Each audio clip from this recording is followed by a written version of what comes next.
फैसलाबाद से मोहम्मद अशफाक मुगल। पाकिस्तान जिंदाबाद। ता क़यामत आबाद रहे मेरा मुल्क शाद रहे। पाक सरजमीन सरसब्जो शादाब पर अल्लाह पाक का खास फजल। किसानों की मेहनत से बेहतरीन हासिल होने वाली गंदम, जिसकी रोटी, डबल रोटी, केक, रस, पिज्जा, शवारमा, नान समेत सैकड़ों बेशुमार अशिया लजीज तरीन हमारे खानों के लिए तैयार रब की रहमत बरकत से होती हैं।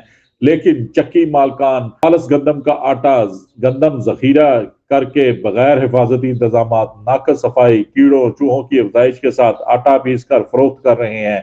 इस वक्त शहर में 20,000 से ज्यादा चक्कियां जो मेन रोड गली मोहल्लों में लगी हुई हैं, जिन्हें ना तो पंजाब फूड अथॉरिटी वाले चेक करते हैं, ना ही हेल्थ वाले चेक करते हैं, ना ही ACCT डिप्टी कमिश्नर वाले विजिट करके हिफाजत सेहत के असूलों के खिलाफ चलने वाली आटा चक्कियों के खिलाफ कोई कार्रवाई कर रहे हैं। यही वजह कि हर दूसरे घर में पेट की बीमारियों, अंतड़ियों की इन्फेक्शन वाले मरीज अस्पतालों का रुख कर रहे हैं। कौन चक्की मालकान से सफाई सुथराई करवाएगा? गंदम कौन चेक करेगा? शहरी मियारी आटा कब खाएंगे? देखते रहिए GS न्यूज। इस वीडियो को लाइक करें, हमारे चैनल को सब्सक्राइब कर बेल आइकन जरूर प्रेस करें।